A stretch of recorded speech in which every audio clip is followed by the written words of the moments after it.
Hello, welcome back to Stop Loss or Self-Funding with Spencer, whatever we want to call it now. Episode 13, today's topic is Stop Loss Renewals. Q4, feel like this is appropriate. We're all feeling things heating up. We're going into the middle of Q4 with a pandemic going on as well. So let's add some fuel to that fire and stress. But here I want to talk about, maybe why you got a big renewal, 45%. Oh my God, you get a 45% stop loss renewal. We're going to talk about why maybe you got that renewal. And then we're going to talk about what to do about it. Of course, as always, this is not an exhaustive list, but I think it's important to understand, you get some sticker shock, you're panicking, especially if you this is first or second year self-funded. You're like, oh my God, is this normal? Let's talk through it. Let's take a breath and let's figure out if we got a big renewal, maybe understand why. There might be some really good reasons and you can just make some subtle changes. Or, if we need to go to market or do some other things to counteract that renewal, we'll talk about what to do. Okay, but first, why?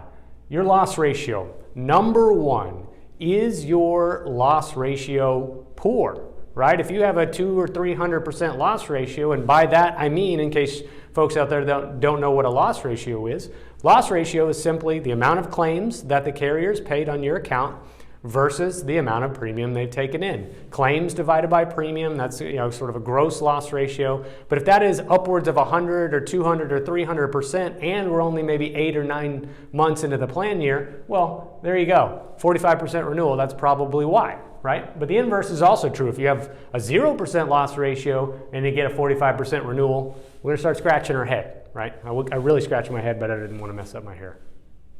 Okay? Carrier's loss ratio. That's another reason why you might get hit with a big renewal, and that is sort of out of your control, right? But I've seen it before where carriers all of a sudden, maybe a couple years, they're way too aggressive on writing some business, and next thing you know, they look up and they've got to shed 30% of their block. They take what's called rate action, and they do corrective action on their manuals and their block and try to shed some of the bad risk.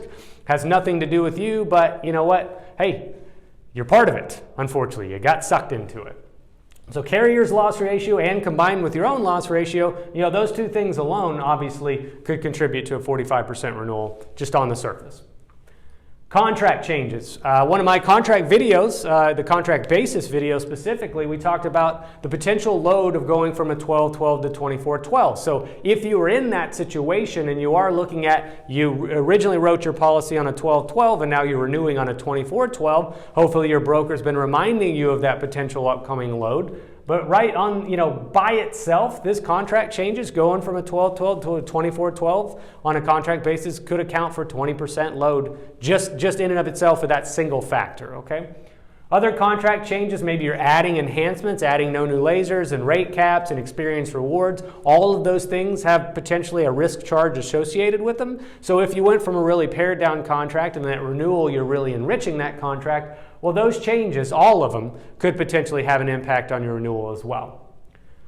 Here's one that seems counterintuitive, but what if your carrier can't laser? What if you wrote a no new laser originally and they cannot laser you, but you've got some really bad ongoing risk that's going to spill over into the next year? They've got a high loss ratio already, and it looks like in the incoming year they're going to continue to have to pay those claims. Maybe they're specialty medication, for instance, and it's an ongoing thing. Well, if they can't laser you, they got to get it back somehow. Well, they're going to get it back in raising the rates, right? So, we'll talk about down here, maybe you might decide to accept some lasers instead, but we're not there yet.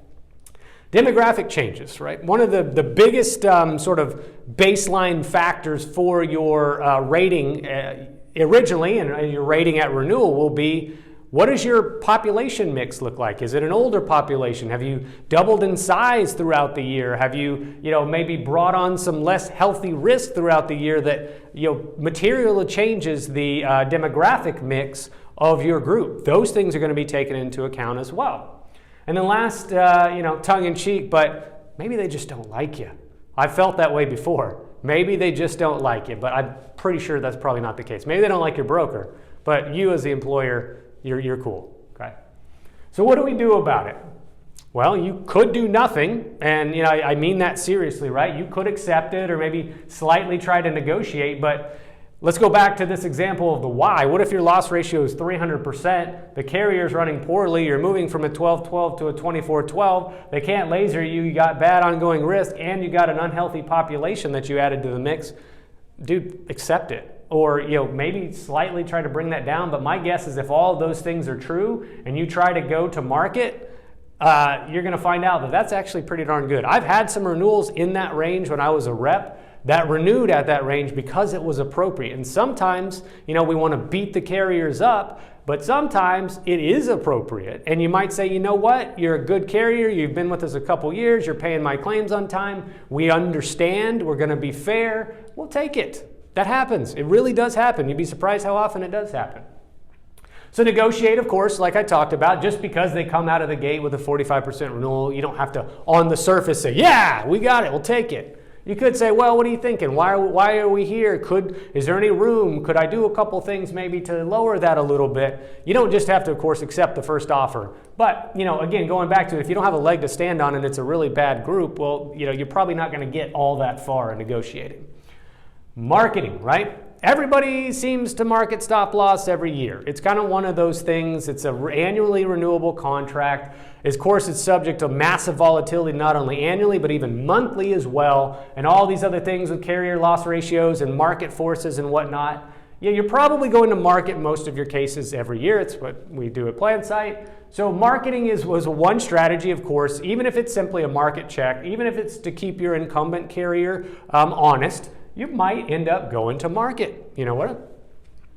Raise your spec or add an ag spec as well. So we talked about leverage trend in a previous video. If you've been at the same spec level for a number of years, just raise your spec deductible maybe. It's probably time. Maybe you're getting really significant charges for leverage trend year over year, and maybe you've grown significantly throughout the years and kept your spec deductible the same. Well, you know what? It's probably time to raise the spec. Or, like I said, you can add an ag spec. I'm a huge fan of those. Maybe you could do a combination of both. But both of these, raising your spec or adding an ag spec, will have a significant impact in reducing the renewal increase. Change your contract. So if you had a really rich contract, and maybe you're paying for some things like terminal liability that you don't think you need because you're going to stay self-funded for a number of years, or maybe you want to strip out that no new laser and that rate cap, or you bought an experience reward the last 3 years and you haven't run well enough to get paid back. Strip some things out. I'm not a big advocate of dumbing down the contract or paring it down so it's not quite as solid and rich. There's not as much value in it, but you can do this, right? And I understand sometimes desperate times lead to desperate measures. Maybe you strip down that contract a little bit. This one seems a little bit kind of crazy, but what if you accepted some of the lasers, maybe 1 or 2 of the 3 of the lasers, right? You might be in a no new laser contract, but you have the choice as the employer to say, you know what, I will accept a laser. I'm not going to write this on a no new laser anymore, or even though it was written on one in the previous year, I will take some lasers because maybe 1 or 2 claimants are driving that 45% increase. And as the employer, if you absorb some of that risk back, and then you're taking basically a gamble that maybe those lasers don't happen, why don't you look at maybe potentially accepting a laser or 2 and then ask your carrier what that would do to that renewal if you did accept.